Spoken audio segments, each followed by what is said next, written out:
करवा चौथ 2022 तिथि। कार्तिक मास कृष्ण पक्ष चतुर्थी तिथि को करवा चौथ का व्रत रखा जाता है।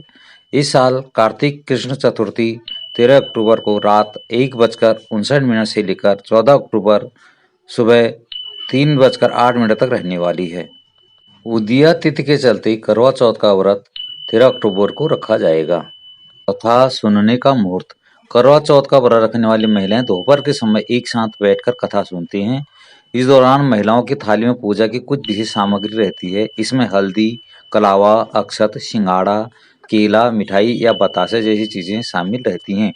अगर करवा चौथ की कथा आप शुभ मुहूर्त में ही सुने तो ज्यादा बेहतर होगा। इस दिन दोपहर 12:01 से लेकर 12:48 तक अभिजीत मुहूर्त रहने वाला है। आप इस शुभ अवधि में करवा चौथ की कथा सुन सकती हैं। चांद दिखने के बाद अर्थात चंद्रोदय के बाद एक थाली में दीपक, सिंदूर, अक्षत, कुमकुम, रोली और सफेद मिठाई रखें। एक कड़ुए में जल भरकर पहले माँ गौरी और भगवान गणेश की पूजा करें। फिर चांद को छन्नी से देखें और अर्घ्य दें। इसके बाद चंद्र से हाथ जोड़कर अपने पति की लंबी उम्र की कामना करें।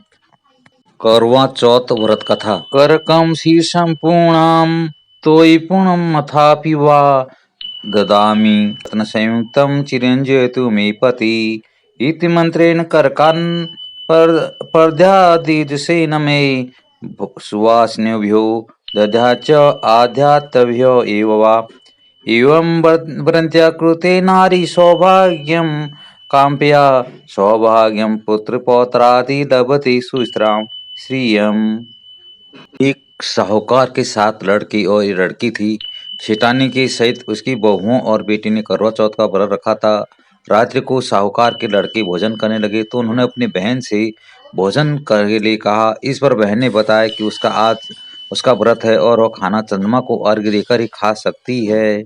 सबसे छोटे भाई को अपनी बहन की हालत देखी नहीं जाती और वह दूर पेड़ पर एक दीपक जलाकर चलने की ओट में रख देता है, जो ऐसा प्रतीत होता है जैसे चतुर्थी का चांद हो। बहन ने अपनी भाभी से भी कहा कि चंद्रमा निकला है, व्रत खोलें, लेकिन भाभी ने उसकी बात नहीं मानी और व्रत नहीं खोला। बहन को अपने भाइयों की चतुराई समझ में नहीं आई और उसे अर्घ्य देकर खाने का निवाला खा लिया।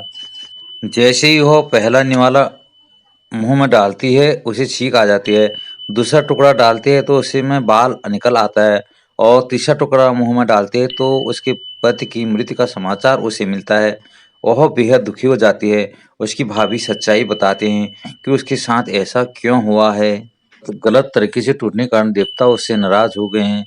इस पर करवा निश्चय करती है कि वो अपने पति का अंतिम संस्कार नहीं करेगी और अपने सतीत्व से उन्हें पुनर्जीवन दिलाकर रहेगी। शोकातुर होकर वह अपने पति के शव को लेकर 1 वर्ष तक बैठी रही और उसके ऊपर होने वाली घास को इकट्ठा करती रही।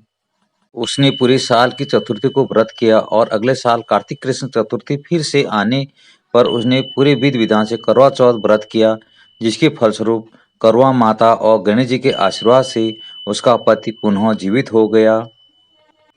बोली गजानन गणेश की जय, बोले करवा माता की जय, बोले स्कंद कुमार कार्तिकेय भगवान की जय, बोलिए देवादि महादेव की जय, बोलिए शेरों वाली माता की जय, बोले चंद्र भगवान की जय।